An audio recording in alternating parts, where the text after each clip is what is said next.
오늘은 한인 입양아 출신으로 더 화제를 모은 분입니다. LA 국제공항 경찰국장에 새로 임명된 세실 람보 경찰국장님과 다양한 이야기 나눠보겠습니다. So thank you for your time, Chief. Good morning. First of all, can you please introduce yourself to our audience? My name is Cecil Rambo, Jr. I'm the Chief of Police here at the LA Airport. That was very brief.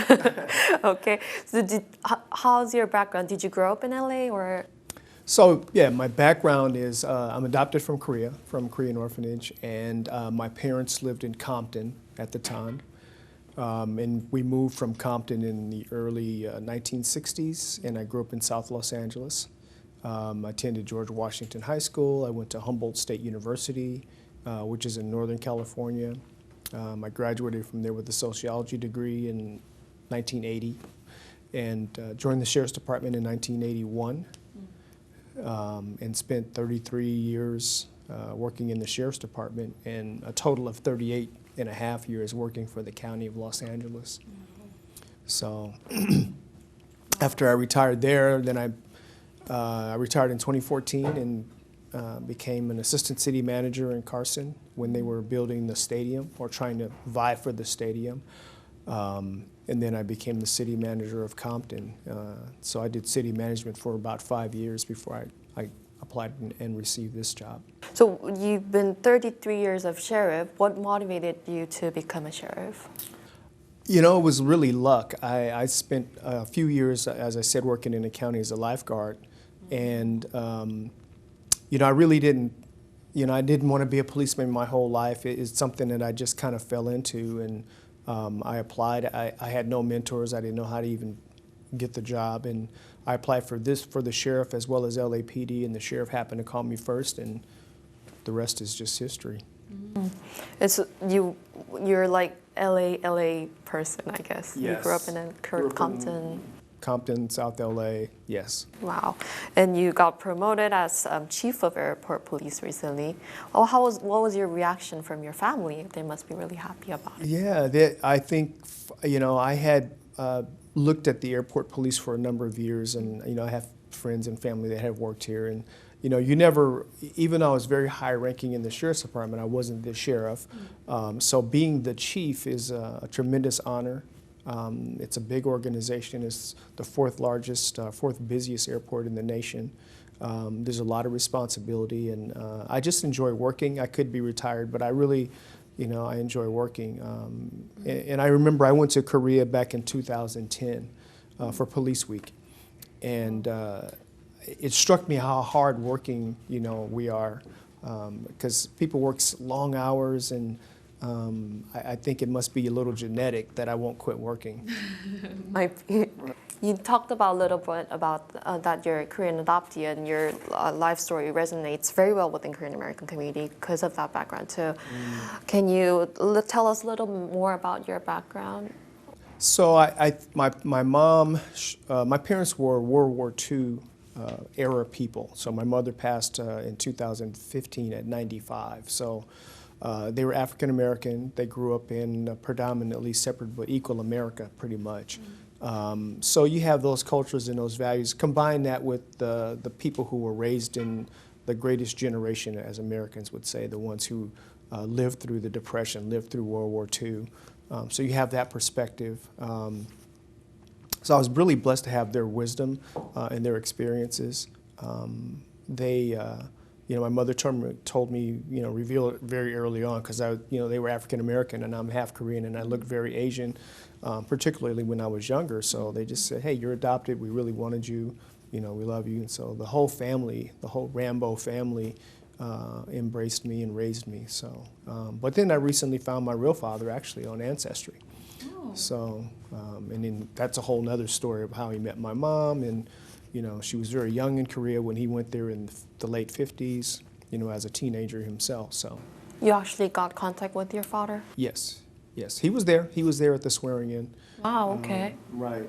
So that's a whole interesting story because you have ancestry, right? Ancestry. The DNA testing Yes. you Yeah. found through that? Yes. Wow. Yeah. On accident. I didn't expect him to be alive actually. Okay. And he's actually 81, so he's about 20 years older than me. I'll be 61 in March, so. Okay.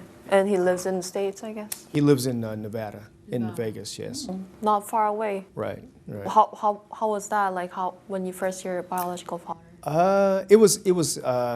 It covered filled a lot of gaps, right? I mean, I look very much like him.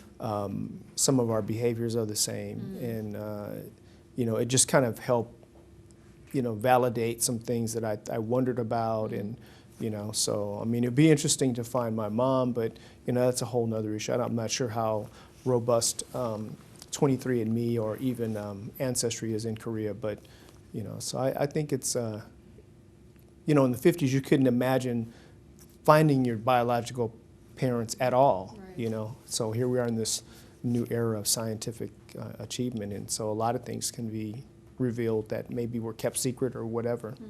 Are you planning to engage more from now on? Yeah, and if I'm invited, I just went to the swearing in of the first Korean American he's on the city council now. John. Yeah, John Lee. Oh, you were there. Yeah, I was there. So, I hope to get invited to more things, engage the children. We have a number of ethnicities, and particularly Koreans here in my organization. And so if we can recruit more kids to become law enforcement or even security personnel, that would be important for us. Is it different to apply for airport police from sheriff? Not really. They're saying the police are police, so you have to still go through a background. You still have to go through physical and exams and things. So you have to go through the LAPD Academy. Yeah. So and then come work for us. Now, policing at the airport is different from doing the municipal policing in the street, but it's very important in terms of overall public safety and anti-terrorism and things like that. What's the biggest problem within airport policing? Like, as of crime-wise, what's the biggest crime here?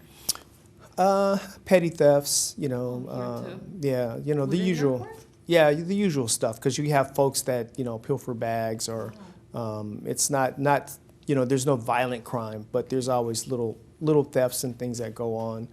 People forgetting their bags, that's a big one, because every unattended bag is a potential device, and so we have protocols that we have to deal with on those. So that happens quite a bit, and even though that's not necessarily a crime, that's a lot of what we do day to day. So it's not, you don't have a huge amount of crime, considering we have 80 million people go through the airport a year. The crime rate is very, very low. So, not a lot of violence, some property crimes, and then, a lot of lost property, things like that.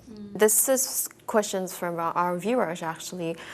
It's a little different story, but political empowerment is a very important topic within Korean American community recently. Like you said, John Lee has been elected as a city councilman. There's 2 Korean American in city council. Right. So, do you have any future plans for a run for political office? I mean, sitting here today, probably not. I know that there may be an opportunity in the future to run for a different office. Okay. It really depends on, things have to be certain. There has to be some certainty. I'm committed to this organization. I'm new here, and I really want to feel like I have a commitment from them as well as they have a commitment from me. So something in the future, perhaps when I retire from here, I might consider that, depending on my health. I'm not aging in reverse, so there may be some opportunity in the future. So, final question: do you have any words for our Korean American audience? And it will be great if you can add some Koreans, if you know any. Well, all I can say is, 안녕하세요. Thank you for interviewing me, and certainly I'm available if folks want to come in and talk to me, and I look forward to spending time in the community. Okay, great. Thank you for your time again. Thank you. 지금까지 세실 람보 LAX 경찰국장님과 다양한 이야기 나눠봤습니다.